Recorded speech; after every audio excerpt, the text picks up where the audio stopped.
Islam itu agama yang pro ilmu, jadi cocok tidak cocok. Kalau itu satu potensi dibicarakan. Sehingga setiap khitab kepada Nabi itu terusannya ada kata fa'in tawallau. Muhammad, kamu harus menerangkan Islam itu begini-begini. Tapi kalau mereka menolak ajaran kamu, jadi potensi nerima ya dibicarakan, potensi menolak ya dibicarakan. Nah, makanya ini saya beri supaya barokah, ya dapat barokahnya ulama dulu saya baca. Faidatun qala Ibnu Qayyim. Ibnu Qayyim itu muridnya Ibnu Taimiyah. Ta'ammal khitabal Qur'an tajid malikan lahu al-mulku kulluh wa lahu alhamdu kulluh. Azimmatul umuri kulliha biyadi wa masdaruha minhu wa mawriduha ilaihi. Mustawiyan 'alal arsy la takhfa 'alaihi khafiyah. Min aqtari mamlakatihi aliman bima fi nufusi abidihi muttali'an ala asrarihim wa ala niyatihim munfaridun bitadbiril malakah yasma'u wa yara wa yu'ti wa yamna wa yuthibu wa yu'aqib wa yukrim. Jadi begini maksudnya, khitab itu otoritas dari minal a'la ilal adna, dari yang lebih kuat ke yang lebih bawah, itu namanya khitab. Kemudian harusnya kita semua sebagai manusia itu sebenarnya orang yang tidak sah memberi khitab, memberi perintah. Karena kita sendiri tidak berstatus khalik, pencipta. Jadi misalnya gini, saya janji sama sampean besok datang ke saya, kamu tak kasih uang ya. Besok saja saya tidak mesti hidup. Jadi janji itu sudah salah, besok saja saya tidak mesti hidup. Kalaupun hidup saja uang saya terbakar atau dicuri orang.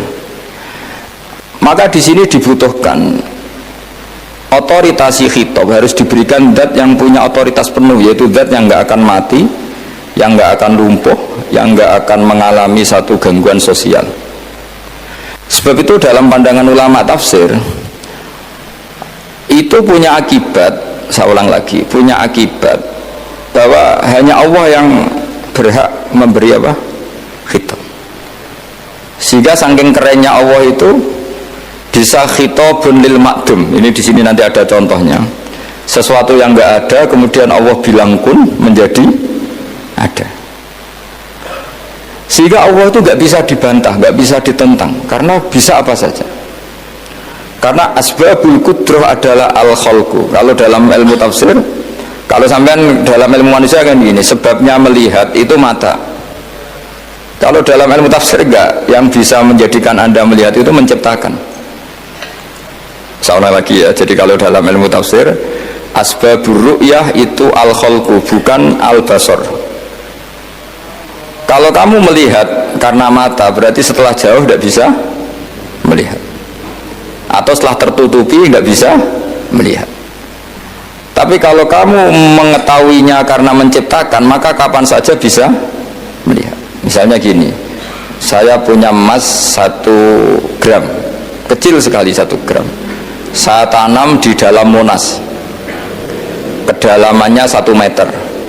Mbok saya sudah di Jogja, saya tetap tahu bahwa di Monas kedalaman 1 meter ada emas 1 gram. Kenapa? Karena saya yang menciptakan, yang mengatur itu semua. Sehingga setelah saya di Jogja, setelah saya di mana-mana tahu bahwa di Monas itu ada emas 1 gram dalam kedalaman 1 meter.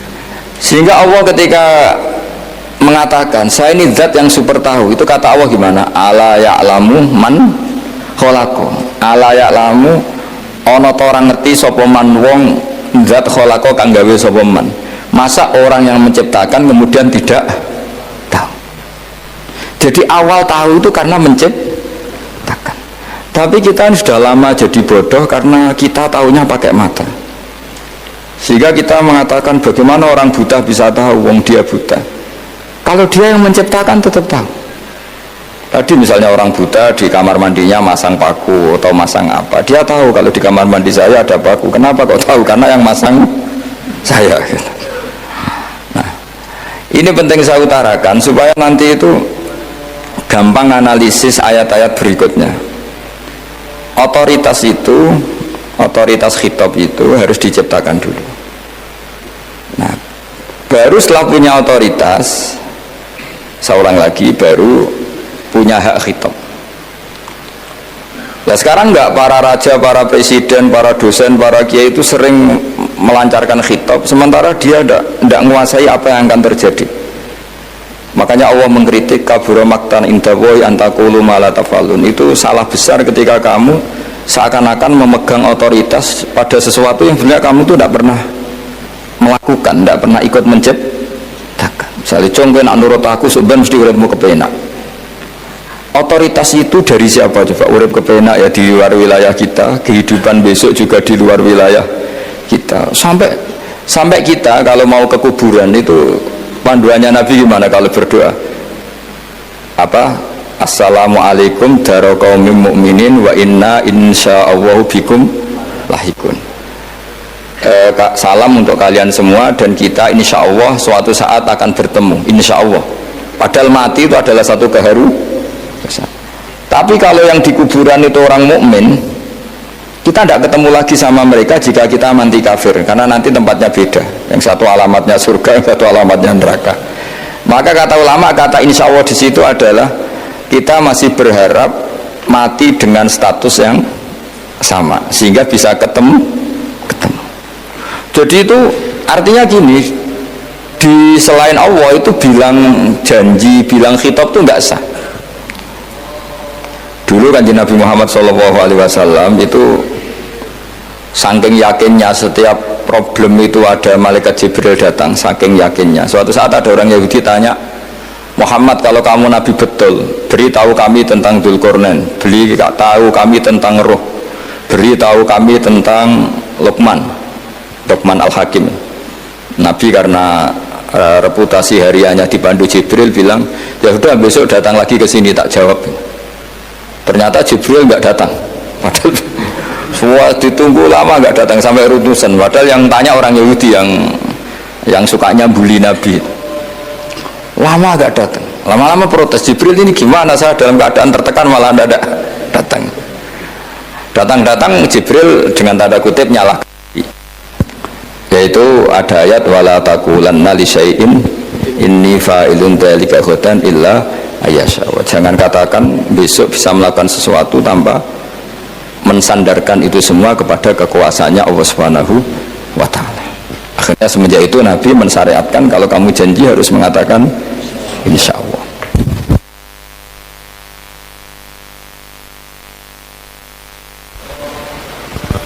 Ya kenapa ini saya katakan penting, karena nanti khitab di Quran itu supaya proporsional ya. Sekarang banyak orang memahami Quran tapi nggak mau mempelajari ilmunya apa?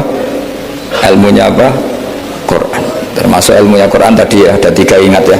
Khitabun lin nabi itu bisa saja khitabun li ummati, yaitu dalam kasus-kasus yang Nabi tidak mengalami kasus itu tapi yang mengalami umatnya.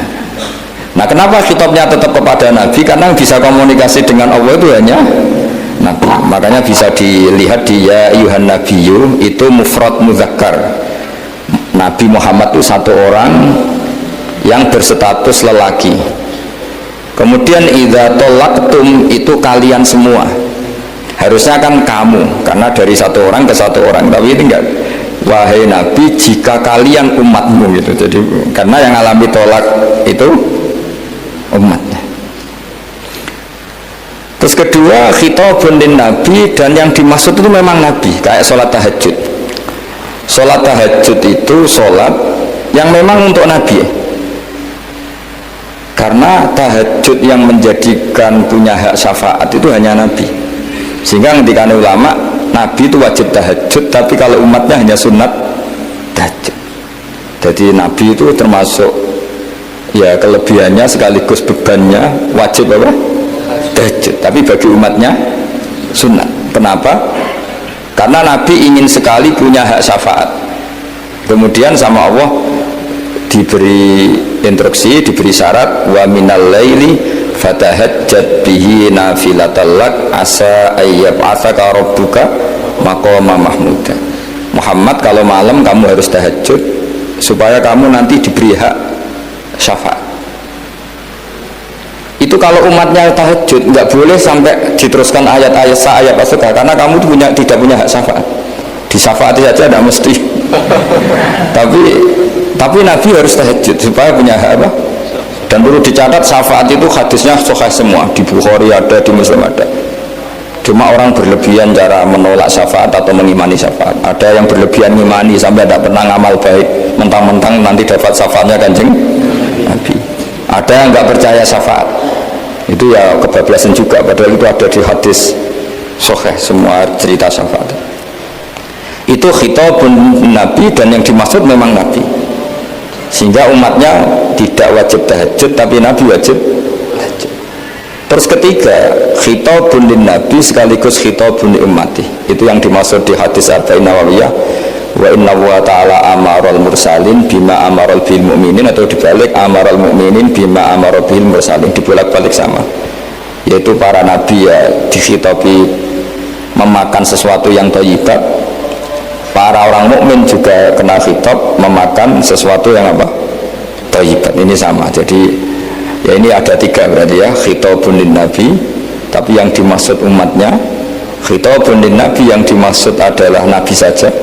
Terus ketiga, khitabun lin nabi yang dimaksud plus umatnya.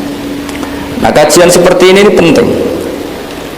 Karena kesalahan Khawarij itu satu kelompok ekstrim yang tidak mengikuti Sayyidina Ali, juga gak mengikuti Sayyidina Muawiyah, tidak mengikuti Ali, juga gak mengikuti Muawiyah, disebut Khawarij. Khawarij itu jamaknya Kharijah, dia keluar dari pikiran ala Sayyidina Ali, juga keluar pikiran dari Muawiyah. Di sini disebut dia khurut dari kata Khawarij, serba keluar, dia tidak mengikuti sana, tidak mengikuti sini, akhirnya disebut Khawarij.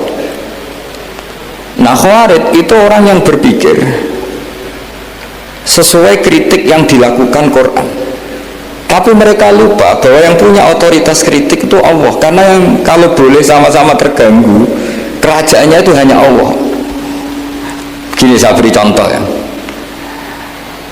Yang punya hak ketika sepeda motor saya kamu pakai, yang punya hak menentukan itu gasap apa pinjam itu saya apa orang lain? Saya. Ketika yang pakai gak pamit itu teman akrab saya atau anak saya atau orang yang saya ridhoi, itu namanya gasap apa pinjem gak pamit? Ya udah, ini harus jelas.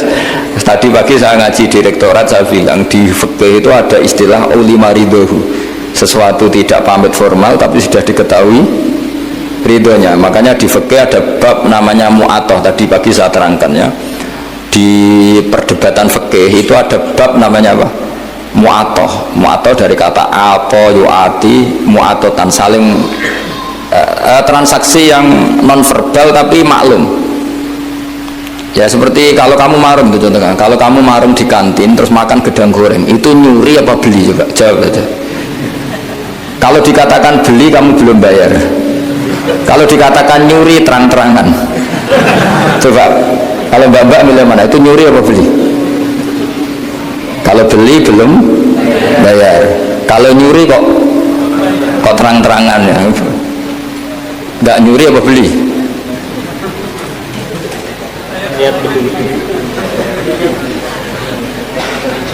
Jadi ada gedang goreng di warung, kamu datang langsung makan, ada kerupuk dimakan, ada telur asin dimakan, itu nyuri apa beli? Nah, itu kalau orang fikih dibabkan kitabul bai'il mu'atoh, akad beli lewat jalur mu'atoh. Menurut Imam Abu Hanifah seperti itu dikatakan beliau pakai dalil al-adat muhakamah, bahwa adat itu berposisi seperti hukum. Karena posisi di warung, maka ngambil di situ dianggap memulai akad jual beli.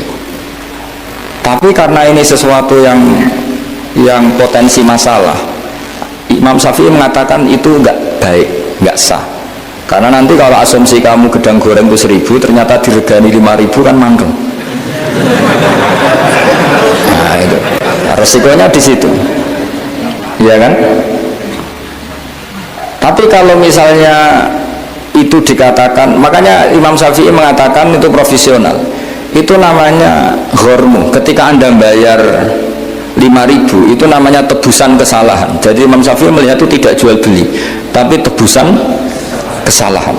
Sehingga kalau saya jadi hakim, misalnya pembeli bilang asumsi saya 1.000 Gus, Terus kata baik, kata penjual, enggak Gus, itu tak jual 5.000. Saya harus memenangkan baik. Memenangkan siapa? Penjual. Karena penjual adalah pemilik gedang goreng itu. Dan posisi yang makan adalah perusak barang orang lain. Gitu. Sehingga dimenangkan penjual. Ya, dimenangkan penjual. Kenapa dimenangkan? Karena cara berpikir fikih, karena dia yang punya otoritas itu, punya otoritas kepemilikan. Itu dalam fikih madzhab apa? Syafi'i. Nah, itu penting dalam analogi surga dan neraka. Orang Khawarij itu kalau ada orang dosa, itu dikatakan sudah tidak Islam lagi, dia sudah keluar dari Islam. Orang dosa itu wajib disiksa oleh Allah. Mereka bilangnya ya wajib. Dalam kelompok Islam itu ada kelompok namanya Khawarij, orang yang sangat ekstrim dalam berpikir. Dia mengkafirkan orang yang melakukan dosa apa? Besar, dihukumi kafir. Tapi pendapat ahli sunnah tidak, orang dosa besar ya dosa saja, tapi tidak usah dihukumi kafir. Kenapa? Cara berpikir ahli sunnah, surga neraka itu milik Allah. Kalau yang punya saja tidak apa-apa, ngapain ada yang ribet? Yang punya surga neraka itu Tuhan, dan Tuhan memanggil-manggil orang yang salah itu disuruh tobat. Anibu ila rabbikum, wahai hambaku yang berlebihan, yang masih dosa, ayo kembali ke saya. Kapan saja kembali ke saya tak terima. Sehingga dalam madzhab ahli sunnah, otoritas khitab, otoritas kepemilikan yang berhak yang punya, orang lain itu nomor 2. Sehingga tadi kalau Anda bawa kayak motor saya dan Anda teman akrab saya, tidak pamit saya, kalau saya bilang itu nggak apa-apa ya nggak apa-apa, kalau saya bilang apa-apa ya apa-apa, nggak penting orang lain. Sehingga ini wilayah yang agak sensitif, tapi ini ilmu, mau tidak mau kita harus dengar. Sehingga di fikih ada bab ulima ridohu.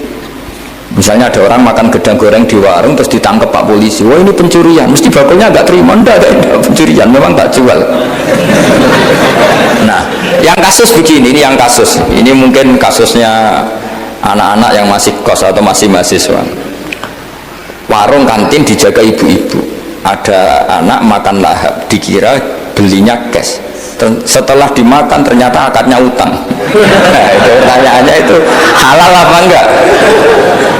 Karena asumsi baiknya monggo-monggo, karena apa, sudah mengkhayal nanti ada sekian uang cash didapatkan, ternyata nyatet atau utang. Nah kalau ngomong di depan, Bu saya mau makan di sini utang, kira-kira enggak boleh. Wah itu ada sekian PR, makanya saya sering uji orang-orang yang enggak alim. Enak-enak orang tuh orang enggak alim, karena ada kesulitan seperti ini. Kita sebagai peneliti fikih itu sering kesulitan. Nah sama Anda misalnya naik Grab atau naik taksi atau apa, ketika Anda naik itu posisinya gasap apa pinjem, dikatakan akad sewa belum bayar, dikatakan pinjem nanti harus bayar. Jadi ada sekian masail fikih yang jadi perdebatan. Nah, apapun itu nanti kata finalnya itu dia yang punya, yaitu supir taksinya atau baiknya penjaga warung tadi. Nah, sehingga hukum itu bagi orang lain sudah tidak sah kecuali bagi yang punya. Nah di sini ini kelihatan benarnya mazhab ahli sunnah wal jamaah. Ahli sunnah mengatakan apapun salahnya seseorang setelah dia beragama Islam itu wilayahnya Allah, kita tidak bisa berbuat apa-apa. Makanya ada ayat laisa laka minal amri syai'un aw yatuba alaihim aw yu'adzibahum. Muhammad, meskipun kamu kekasih saya, kamu tidak punya otoritas menentukan si A dimaafkan, si A disiksa. Otoritas itu hanya bagi saya, kata Allah. Sehingga banyak orang yang Nabi kurang srek karena membunuh pamannya Hamzah, malah dikasih tobat sama Allah, namanya Wahsy. Wahsy itu orang yang Nabi gak suka karena pernah membunuh Sayyid Hamzah di perang Uhud, tapi sama Allah marah dikasih tobat. Salabah yang sering ibadah di masjid, sering iktikaf, saking seringnya ibadah itu sampai digelari hamamatul masjid, merpatinya masjid. Tapi na'udzubillah beliau malah berakhir dengan su'ul khatimah. Kita tidak pernah tahu. Kenapa begitu? Karena begini, wilayah yang absolut itu hanya milik Allah Subhanahu wa ta'ala. Sehingga Nabi kalau ketemu Wahsy ya bilang, iman kamu sudah saya terima, Islam kamu sudah saya terima, tapi saya ini manusia, tolong sembunyikan wajahmu dari saya, karena kalau saya ingat kamu itu mangkel, karena ingat kamu pernah membunuh Hamzah. Tapi saya sebagai Nabi harus menerima iman kamu, karena Nabi itu gak boleh dendam. Tapi kalau mangkal-mangkal sedikit kayaknya agak boleh mungkin ya, mungkin gitu ya. Tapi profesional, Nabi sebagai manusia nggak berkenan melihat Wahsy, tapi sebagai Nabi legowo terhadap imannya Wahsy. Tapi Allah sendiri yang ngendikan laisa laka minal amri syai'un aw yatuba. Coba orang munafik, kayak apa salahnya orang munafik? Tapi ketika Allah ngendikan tentang orang munafik gimana? Wa yu'adzibal munafiqina in syaa aw yatuba. Allah bisa saja menyiksa orang munafik insya kalau berkehendak ya tuba, atau Allah mengasih tobat. Nah karena pendapat ahli sunnah itu lebih valid sesuai ayat-ayat Quran, maka yang diikuti mayoritas di dunia adalah mazhab ahli sunnah wal jamaah. Dan itu dimulai cara berpikir yang sederhana, yang berhak menentukan khitab ya yang punya, titik itu aja. Yang berhak menentukan khitab ya yang, lah tentu yang punya alam raya ini hanya Allah Subhanahu wa ta'ala. Makanya Allah mensifati dirinya Maliki Yaumiddin. Kita tidak bisa. Makanya bahaya ya, pikiran-pikiran kayak Khawarij itu bahaya. Sampai nggak usah tanya saya. Lalu Khawarij kalau di era modern siapa Gus? Anda provokator kalau tanya gitu. Ya itu tidak boleh provokator. Pokoknya pikiran itu salah karena membatasi otoritas Allah Subhanahu wa ta'ala. Allah itu paling tersinggung kalau sifatnya dipakai, dicatat. Di Sahih Muslim itu ada riwayat, di hadis Muslim termasuk hadis Sahih itu Bukhari dan Muslim, itu ada seorang soleh sujud. Pas sujud dia diinjak orang preman, kira-kira seperti itu kalau sama diinjak. Terus si yang sujud tadi bilang gini, wawahi, ada kata wawahi la yaghfiru wallahu laka, demi Allah, Allah tidak akan maafkan kamu. Saat itu juga Allah ngasih wahyu kepada Nabi di zaman itu, bilang ke yang sujud, pahala sujud tak cabut, dia tidak punya pahala, dan yang menginjak dosanya tak ampuni. Terus Nabinya tanya, kenapa ya Allah? Saya tersinggung, kata Allah, hanya disetatuskan nggak bisa memaafkan, padahal wa anal ghafir wa anal akhid bizunub, saya adalah zat yang bisa maafkan, bisa nyiksa, kenapa status saya tinggal satu? Allah kan bisa kan, walillahi mulkus samawati wal ardh yaghfiru liman yasha wa yu'adzibu man yasha. Tapi si yang sujud tadi menstatuskan Allah hanya satu, yaitu yu'adzib, menyiksa. Itu kata Allah, kok enak, saya ini Tuhan, bisa menyiksa, bisa mengampuni, kenapa status saya jadi satu? Kamu kan mesti gak terima. Status kamu dihilangkan satu, terima gak kamu? Gak terima. Sebagai suami kamu tetap punya dua status, bisa meneruskan nikah, bisa menceraikan. Coba status kamu tak ambil satu, nggak boleh menceraikan. Istri kamu gendut, walak cerewet. Wah, posengnya bukan main itu. Sama mbak-mbak juga sama. Sebagai istri harus menurut sama suami gini-gini, tapi juga punya hak rafa, hak mengajukan gugatan cerai jika suaminya tidak jelas. Mau nggak dicabut status hak rafa? Nggak mau. Kalau punya suami suara jelek, senang goda perempuan lain, itu kan. Nah, Allah itu punya status bisa memaafkan, juga punya status bisa menyiksa. Terus orang-orang yang sok soleh dengan tanda kutip itu kadang-kadang inginnya Allah tuh nyiksa terus sama musuhnya. Kalau sama dia memaafkan terus. Terus corong Jawa kan, aku mbahmu tapi kan gitu kira-kira. Kok enak gitu. Jadi ya sudah seperti itu. Lagi-lagi kata kuncinya apa? Beri otoritas itu hanya kepada Allah Subhanahu wa ta'ala, karena dia adalah pemilik otoritas sejati. Sehingga zaman Nabi siapa saja itu nggak mungkin orang kayak apa dulu. Khalid bin Walid, perang Uhud kalah, itu panglimanya orang kafir zaman itu siapa? Khalid bin Walid. Dan dia melakukan pembunuhan masif zaman itu, tapi dia dikasih tobat, namanya Khalid bin Walid. Tapi Sa'labah yang tukang di masjid kadang berakhir seperti itu. Ya sudah, akhirnya kita mau tidak mau ya sudah introspeksi. Sampai sesoleh apapun kita selalu diajarkan doa, ya muqallibal qulub tsabbit qalbi ala dini. Karena kayak apa kalau hati kita dibolak-balik? Karena cara berpikir tentang Islam dan tentang ateis atau tentang kekafiran itu mirip satu visi. Makanya hati-hati mahasiswa, karena senangnya berpikir sendiri. Ada ngelantur kemana-mana. Saya beri contoh. Sampai kalau sekarang masih miskin, berbahagialah. Karena miskin itu mudah jadi orang dermawan. Kalau orang sudah kaya itu ribet. Coba misalnya sampean jadi santri saya, tak contohkan, biasanya santri kalau sama kiainya kan loyal. Kamu miskin punya ayam 2, tak minta 1 boleh enggak? Boleh, padahal itu 50%. Ya, terus punya uang 100.000, tak minta 50.000, kira-kira boleh enggak? Boleh, padahal itu 50%. Tapi kalau kamu kaya, punya uang 1 miliar, tak minta 500 juta, boleh enggak kira-kira? Padahal itu berapa? 50%. Gampang mana dermanya orang kaya sama orang miskin? Untuk mengamal 50, itu mahasiswa yang masih miskin-miskin, uangnya hanya 100.000, neraktir temannya habis nggak masalah. Padahal itu berarti 100%. Uangnya 50.000 diminta temannya dikasihkan semua. Padahal itu aset satu-satunya. Nah, Sa'labah itu cara berpikir gitu sehingga Allah tersinggung. Saya beri contoh ya, Sa'labah itu singkat cerita kan kalau habis jamaah salam langsung lari pulang. Terus ditanya sama Nabi, kenapa kamu kesusu pulang gitu? Istri saya di rumah masih belum pakai baju karena gantian sama saya. Saking miskinnya tuh baju itu gantian. Sama nggak usah bayangkan, lalu di rumah telanjang kayak apa, berarti kamu porno. Kamu porno berarti, tidak boleh. Pokoknya ceritanya seperti itu, tidak usah lari, gantian pakai itu. Singkat cerita, ya Rasulullah, buat saya ini didoakan kaya. Sampai 3 kali Nabi bilang, bisa saja miskin itu lebih baik bagi kamu. Lama-lama sampai memaksa Nabi, akhirnya Nabi berdoa. Terus beliau kaya. Dan Sa'labah agak salah, dia nggak minta paket kaya barokah, tapi mintanya kaya saja, diturutin kaya.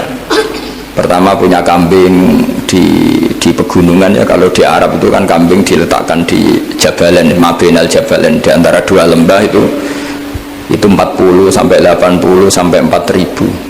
Singkat cerita ketika 40 Nabi sudah memerintahkan sahabat diminta zakat. Berarti kalau 40 itu 1, kalau 80 kira-kira 2. Ya sudah gitu. Sebetulnya ketika 40 kalong 1 terkurangi 1 zakat itu kan ringan karena masih 39. Ya kayak tadi kamu punya uang 1 juta, jangan 1 juta, 500.000 sudah agak berat kamu. Nah gini saja, tak beri contoh betapa mudahnya dermawan bagi orang miskin. 1 juta itu kan zakatnya berapa? 25.000 ya, rubul usyur kalau dalam bahasa Arab itu berapa? Kalau bahasa kampus kan berapa? 2%, 2,5 ya, 2,5. Itu bahasa keliru sebetulnya. Sama ikut saya saja. Saya itu berkali-kali saya pernah garap matematika, cepet-cepetan biar pakar matematika itu mesti cepet saya. Karena saya ini agak bedui. Orang bedui itu cara berpikir itu lebih gampang. Jadi kalau orang Arab, tak ajarin matematika Arab ya, itu nggak ada porogabit. Jadi begini cara berpikir orang Arab itu, berpikir bertahap. Ya kalau 2,5 itu kalau orang Arab bilang rubul usyur apa? Rubul usyur, 1/4 dari 1/10. Jadi kalau orang Arab berpikir bertahap. Jadi misalnya 1 juta, 1/10-nya berapa? 100.000. Terus 1/4-nya berapa? 25.000. Jadi disebut rubul usyur, 1/4 dari 1/10. Jadi 1 miliar, cari 1/10-nya dulu, 100 juta. Terus 1/4-nya, sehingga gak usah porogabit ruwet. Jadi orang Arab kalau bilang 1/10 sama 1/20 itu tidak bisa, karena nanti tidak porogabit. Orang Arab bilang al usyur atau nisful usyur. Misalnya zakatnya apa itu zuru, berarti 100, 1/10-nya berapa? 10. Terus orang Arab kalau misalnya pertanian kamu biayai zakatnya 1/20, orang Arab bilang bukan 1/20, nisful usyur. Berarti berapa? 100, usurnya 10, separuhnya 1/10, berarti 5. Lah 5 ini bahasa kamu apa? 1/20. Iya, bahasa orang kampus 5 kan 1/20. Kalau 10 1/10. Kalau orang Arab bilang apa? usyur atau nisful, kan gampang gitu. Ya saya ulang lagi ya, berarti kalau 1/10-nya 1 juta, usurnya berapa? 100. Nisful usur 50. Ya, gampang mana matematika Arab sama matematika ini sama? Daripada sama gak porogaf betul pusing saya lihat itu.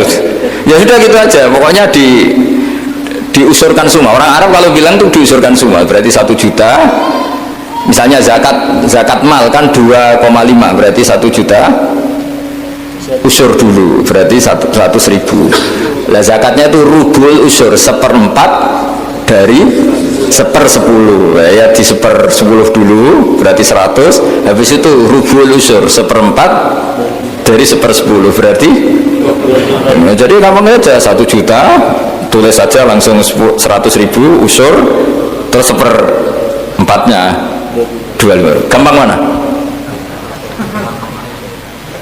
Gampang lagi pakai kalkulator.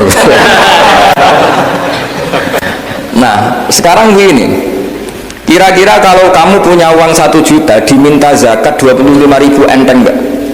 Enteng. Biasa kan kita punya uang 1 juta naktir teman sampai habis 100.000, 200, enteng. Tapi kalau sudah 10 juta 10 juta berarti rubul usurnya berapa? 250. Kalau 1 miliar 25 juta. Wah itu sudah pikiran kamu kan bikin toko baru, bikin kontainer. Nah kalau 100 miliar berapa? 200. Nah sak labah ini ketika dimintai zakat ketika 40 enggak, masih kambing 40 enggak mau, 80 enggak mau, sampai hampir 4.000. Kalau 4.000 misalnya digawe rata-rata 51 aja, digawe bulat ya, berapa sebenarnya? Per 1.000 kan 20 ya kan? Per 1.000 kambing kalau dipakai 50 saja, per 1.000 kambing berapa? 20 kan? 20. Kalau 4.000 80. Kira-kira itu misalnya dipakai 50, apalagi itu 40 lebih banyak lagi. Akhirnya momentari sahabat yang disuruh Nabi ngambil zakat, wah ini tidak zakat, pemerasan. Karena jumlahnya sudah signifikan.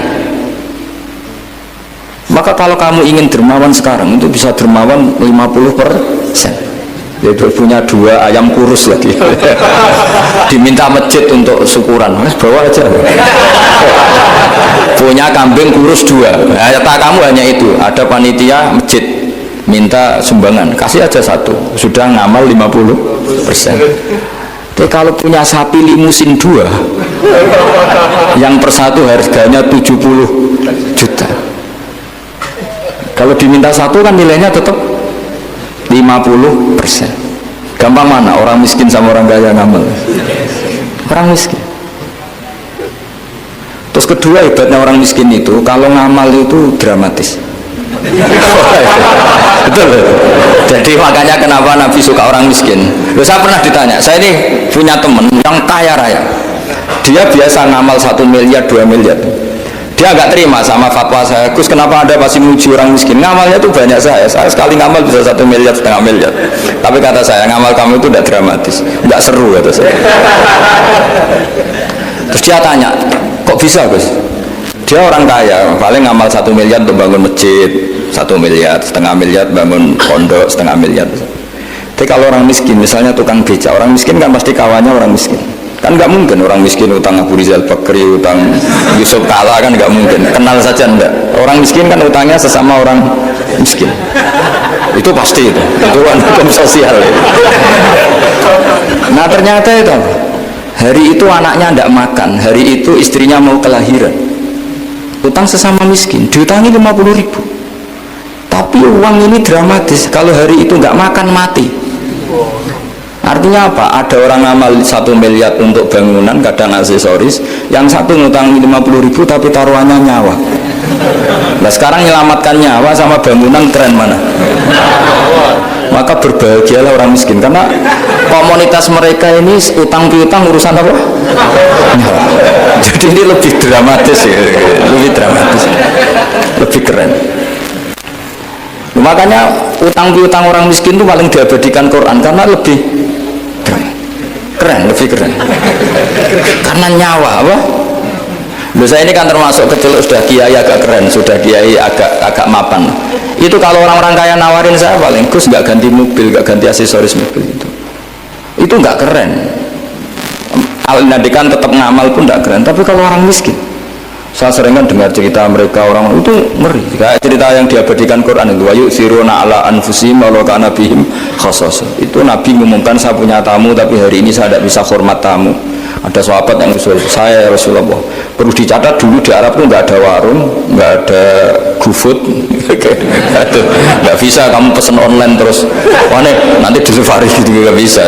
Nah terus akhirnya datang ke rumahnya, datang istri saya ada makanan, tidak ada hanya untuk jatahnya bayi. Terus ya sudah, bayinya kamu tidurkan supaya jatah itu dimakan tamunya Rasulullah. Tapi kan jatahnya orang satu, tamunya kan malu kalau nggak ada yang nemanin. Terus ya sudah, lampunya dimatiin, pura-pura kamu nemanin. Wos yang satu ya ada piring sama sendok, pura-pura nemanin, yang satu makan betul. Itu diabadikan Quran. Karena apa? Dramatis gitu. Sehingga pagi-pagi dia datang ke Nabi, kamu punya amal apa? Sehingga tadi malam ada ayat wa yu'thiruna ala anfusihim wa kana bihim khassasah. Mereka mengalahkan kepentingan dirinya sendiri meskipun punya kepentingan sendiri demi tamu tadi. Terus cerita dia, kita tamu tadi malam ya Rasulullah, yang saya sanggup menghormatnya saya tidak punya apa-apa, hanya jatah bayi. Itu aja dramatis, bayinya ditidurin dulu. Tapi tidak disuntik ganja, tidak ditidurin. Ditidurin biasa nanti kan. Ditidurin biasa. Terus suami saya pura-pura nemani, lampu dimatikan. Nah mungkin tamunya saking laparnya gak penting mikir itu, yang penting makan aja. Jadi maka sebetulnya orang-orang miskin itu tidak usah iri, wah itu orang kaya bisa ngamal masjid 1 miliar 2 miliar. Tetap ngamalnya ini sesuatu yang tidak mendesak. Tapi sesama orang miskin, kalau temannya minta tolong itu mesti dramatis. Istri mau kelahiran, kematian, kelaparan, wah yang diselamatkan itu seru semua. Artinya gini ya, kalau miskin ya nikmati saja, itu ada peluang untuk menyalip pahalanya orang-orang. Tapi yang kaya ya tetap kaya. Kalau semuanya miskin, nanti yang miskin kerja di mana kalau semuanya miskin? Ya kembali ke tadi, ke ilmu khitab. Kalau ini tidak dipelajari, maka orang khawarid ini megang otoritas. Tidak bisa. Mereka tidak menguasai pintu surga maupun pintu neraka. Tidak bisa. Mereka dengan seenaknya, tobatnya orang yang pernah gini nggak diterima. Tidak bisa. Wilayah yang terima tidak itu wilayahnya Allah Subhanahu wa Ta'ala. Sehingga kita tetap berpendapat sesuai eksplisit yang ada di Quran. Walillahi mulkus samawati wal ardi. Apa? Yaghfiru liman yasha wa yu'adzibu man yasha. Sehingga nggak boleh kita pegang otoritas agama, nggak boleh. Kita hanya bisa menjelaskan. Kalau pegang nggak boleh. Misalnya saya dengan sampean surganya dulu mana? Bisa saja dulu jenengan. Kok bisa Gus? Iya kan? Mungkin wah keren ngaji tawaduk mau. Mungkin saya dari bab tawaduk keren sampean. Di bawah saya di atas. Di bab tawaduk keren sampean. Sehingga kalau surga kok jalurnya tawaduk, mesti dulu sampean. Karena sampean di bawah saya di atas. Tapi saya nanti protes sama Allah. Protesnya gini, posisi saya diperintah ya Allah. Gayanya mereka duduk di bawah, tapi merintahkan saya supaya mau mengajar. Jadi nggak ada sopan-sopannya, karena mereka merintah ya. Ya, terutama di PPAI ya Pak. Oh itu nggak sopan sekali kan pemerintah. Sehingga kalau yang dipandang, makanya masyhur itu kan, ada wali itu yang satu jadi wali karena sholat di shaf awal, keren kan, shaf awal fadilahnya utamanya kan luar biasa. Yang satu kalau sholat itu di belakang terus, tapi juga jadi wali. Yang depan agak protes, ya Allah kenapa ini jadi wali padahal sholatnya di belakang. Jawabannya lucu yang di belakang. Kenapa? Saya itu malu, saya ini masih banyak dosa, banyak salah, kok di depan kok kayak suci sendirian. Jadi kalau kamu sowan sama praja atau sama kiai, yang paling depan itu kan yang kepedean, dia milih yang belakang jadi sopan aja, nggak terlalu dekat gitu. Orang itu tidak pernah tahu. Kadang-kadang Allah itu kita tidak pernah tahu. Andai kan boleh dibahasakan, kita tidak pernah tahu cara berpikir Tuhan. Jadi Allah itu zat yang mau, ya itu tadi otoritasnya penuh. Makanya pernah cerita di mana-mana, di kitab-kitab yang saya baca itu ada 2 orang yang ahli neraka, sudah di neraka. Ini sekaligus ijazah, saya ulang lagi sekaligus ijazah, bisa dipraktekkan nanti itu. Setelah itu 2 orang ini dipanggil ke surga sama Allah. Allah itu tanyanya ya aneh, enak di neraka? Ya udah enak di neraka. Ya gak enak di neraka, kok ditanya enak enggak ya gak enak. Ya sudah, kembali lagi ke neraka. Lari kencang-kencang, lari menuju neraka. Lari. Sama Allah dipanggil lagi, loh, kenapa kamu semangat? Ya Allah, saya ini kapok, saya ini trauma. Dulu ketika engkau perintah, saya ini lelet sekali, disuruh sholat lelet, disuruh zakat lelet. Maka ini dengan perintah saya semangat supaya nggak ngulang kesalahan yang sama. Akhirnya sama dipanggil, ya sudah di surga aja, di surga. Karena semangat lari menuju neraka. Maka ini ijazah, nanti kalau di mahsyar ya, kamu dipanggil, ayo masuk neraka, harus apa? Semangat. Harus semangat. Oke, mesti semangat. Lah repotnya kalau nggak dipanggil lagi. Akhirnya barokahnya semangat itu dia di surga. Kita tidak pernah tahu cara berpikir Tuhan, nanti kan boleh dibahasakan seperti itu. Yang satu, ayo kembali lagi ke neraka. Tolah itu, jalan noleh lagi. Sampai itu gak semangat noleh lagi. Terus ditanya sama, kenapa kamu tolah gitu? Saya tidak pernah ngira ya Allah, ketika engkau panggil di surga, kemudian engkau kembalikan lagi ke neraka. Ya sudah, kamu di surga saja. Barokahnya husnudzon.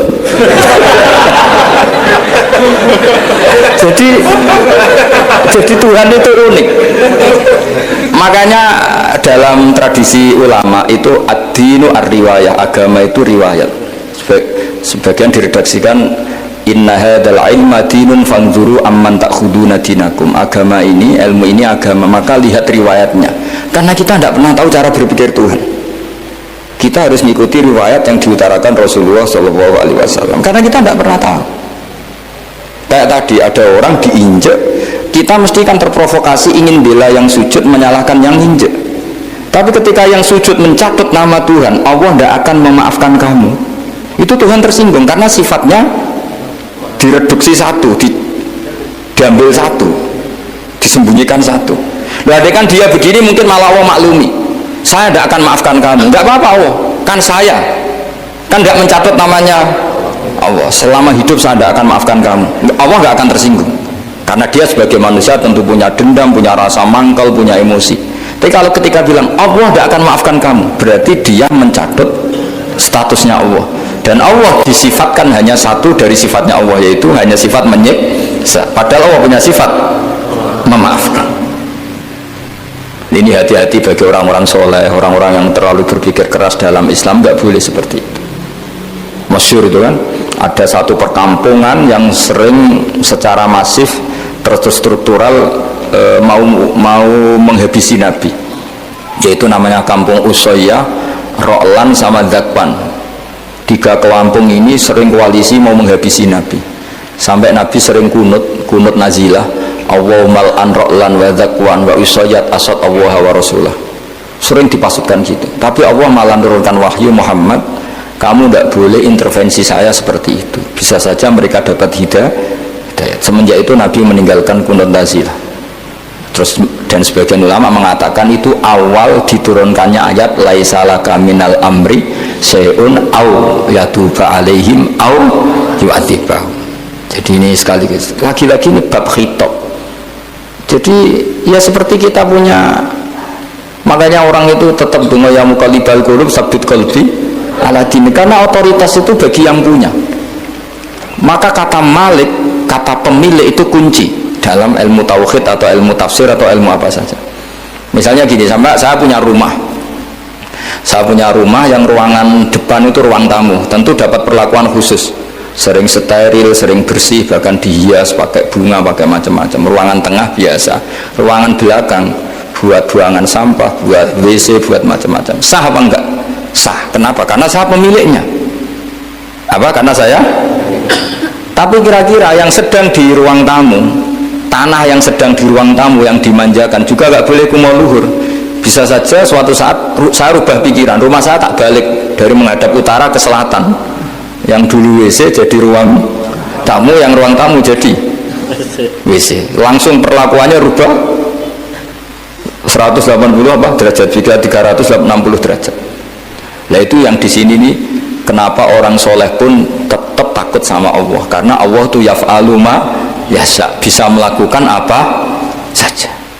Sehingga tradisinya ulama ketika zaman ini sudah rusak seperti ini, ulama-ulama tidak ada yang khawatir, karena Allah mensifati dirinya Al-Hadi sebagai zat penunjuk.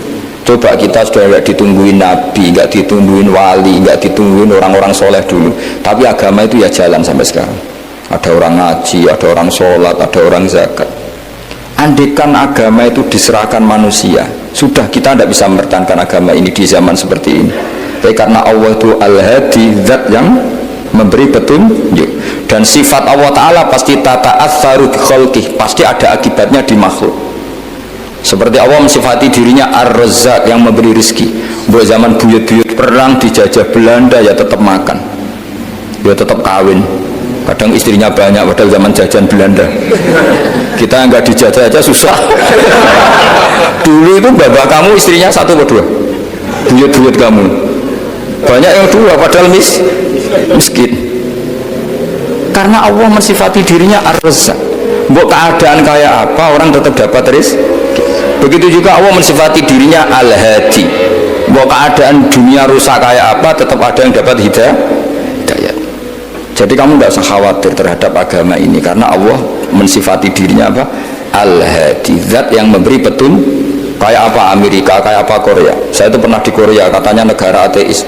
Di sana TKI yang nyari uang, ternyata di sana itu bikin masjid. Coba kalau Allah menghendaki, di Korea ada masjid. Karena bikin masjid nggak boleh, kalau nyewa boleh. Jadi Korea itu ada satu aturan kayak di Jepang, kayak di umumnya negara maju, yang sudah fungsi sosial itu tetap sosial, nggak boleh menambah yang baru. Jadi kalau dari gereja dibeli masjid boleh, tapi kalau tanah lapang dipakai masjid nggak boleh, karena ngurangi tanah. Tapi kalau dari gereja jadi masjid boleh, dari bar untuk masjid boleh, dari pantai asuhan jadi masjid boleh. Pokoknya fungsi sosial. Saya pernah ngaji di masjid itu, bawahnya bar, atasnya gereja, atasnya lagi masjid. Kadang ya balik masjid dulu, bar, baru gereja. Karena memang yang sudah kawasan sosial ya kawasan publik ya untuk publik. Kita tidak pernah mengira kalau di sana ada tauhid. Tapi Allah itu Al-Hadi, apa? Allah itu Al-Hadi. Sehingga ya adalah ada orang Indonesia kerja di sana, terus nuraninya tersiksa kalau tidak ada tempat sujud. Akhirnya mereka urunan bikin masjid. Banyak yang santri saya bersering ngaji saya. Ya saya ulang lagi ya, jadi cara mikir khitab sama Allah gitu dulu ya. Nggak boleh kamu berpikir khawarid yang membatasi kekuasaan atau hidayatnya Allah Subhanahu wa ta'ala, karena kita tidak pernah tahu. Salabah ngomong gitu itu masalah besar, karena mengatakan kekasihnya Allah itu pemungli. Karena tadi, wah ini tidak zakat lagi tapi apa? Pungli. Ini apa? Pemerasan. Karena tadi jumlahnya sudah sekitar 4.000, zakatnya kan banyak sekali. Makanya saya mohon, saya model di UI itu setuju kalau zakatnya dimulai dari kecil lebih ringan. Misalnya kita gaji 1 juta dipotong 25.000 kan ringan, tapi kalau gaji kamu 1 miliar kan mendingan untuk bayar supir, buat yang jaga gudang, kan mesti pikirannya sudah macam-macam daripada dipakai zakat. Ya, jadi diantara menganalisis Quran adalah apa? Dudukkan Allah sebagai Malikul Umur Kulliha, yang menguasai semua urusan. Tapi kalau kita apapun hebatnya hanya sebagai ulama, hanya sebagai mufti, hanya sebagai kiai, itu tidak punya otoritas. Sehingga misalnya banyak kan, misalnya anak yang kita cintai, kita modali malah bangkrut, yang tidak kita modali malah kaya, karena urusan tidak di tangan kita, tapi di tangan Allah Subhanahu wa ta'ala. Masjid juga gitu. Masjid yang dikelola secara sehat, ramai jamaahnya gini-gini, itu dikelola oleh manajemen. Ada masjid yang kelihatannya sepi, jamaahnya ya sedikit apa, tapi kadang-kadang diridhoni Allah. Kenapa? Karena masjid itu nggak menjadi problem sosial bagi komunitasnya. Saya beri contoh, masjid ramai tentu baik, nggak perlu saya ceritakan, karena masjid ramai itu ya mesti baik. Masjid yang banyak jamaahnya tentu baik, itu nggak usah dibicarakan. Tapi ada beberapa masjid yang sepi, Tapi Allah itu suka. Kenapa? Karena lembaga agama itu nggak boleh mengganggu sistem sosial. Jadi kita tidak pernah tahu cara berpikir Nabi. Yaitu banyak kan sahabat habis sholat duhur ba'diyah di masjid, qobliyah di masjid. Apa kata Nabi? La taj'alu buyutakum kuburan, cung nak apik aja mbok entek-entekno ning masjid. Omam yo bagiai keapian. Rumah kamu jangan jadikan kuburan. Jadi sholat sunatnya di masjid, ba'diyahnya di masjid. Pulang-pulang tanya, "Mah, makannya di mana?" Terus marah-marah karena kurang disediakan makanan. Kan lucu kan? Di masjid qobliyah, ba'diyah, pulang-pulang tanya Allah makanan, tersinggung lagi kalau belum disediakan. Akhirnya apa? Anak-anak kita yang kecil kenangan melihat bapaknya itu apa? Bapak itu orang yang kalau dari masjid tanya makanan dan marah kalau tidak kesampaian. Coba kalau kamu datang dari masjid sholat, kenangan anak kamu apa? Bapak itu orang yang kalau datang dari pergi sholat. Sehingga kenangan anak-anak kita ini melihat kita sholat sujud di rumah. Sehingga Nabi membahasakan apa? Jangan jadikan rumah kamu sebagai kuburan, kasih jatah sholat. Sehingga ulama mengatakan jamaah itu paling baik itu di masjid untuk jamaah fardu. Untuk sholat sunat beberapa malah sebaiknya di rumah. Sehingga saya ini sebagai kiai ya sering bingungnya kadang ada orang terlalu overacting ingin masjidnya ruame sehat, yang satu enggak.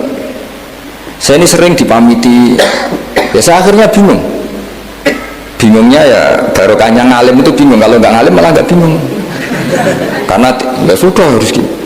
Sampai tak beritahu ya, Nabi awal ngendikan itu ju'ilat lanal ardu kulluha masjidan, semua tanah Allah itu hakikatnya masjid. Apalagi ini rumah kita, anak kita biar menyaksikan saat kita sujud, saat kita baca Quran, saat kita ngaji. Kalau semua ini di masjid, kemudian Anda di rumah taunya makanan, menuntut ngopi, menuntut kenangan di keluarga kita kurang baik. Makanya Nabi membahasakan apa? La taj'alu buyutakum kuburon, jangan jadikan rumah kamu sebagai kuburan. Apalagi ada pepatah lagi, al-ummu madrasatul ula, ibu adalah madrasah pertama.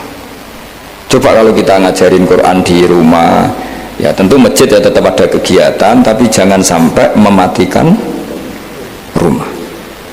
Sehingga kita sebagai ulama itu ada masjid ramai ya seneng, ada masjid setengah ramai ya nggak apa-apa, asal efeknya menyebar ke masyarakat. Jadi ramainya masjid ya baik, tidak ramai kalau yang ramai ibadah di rumah-rumah juga baik.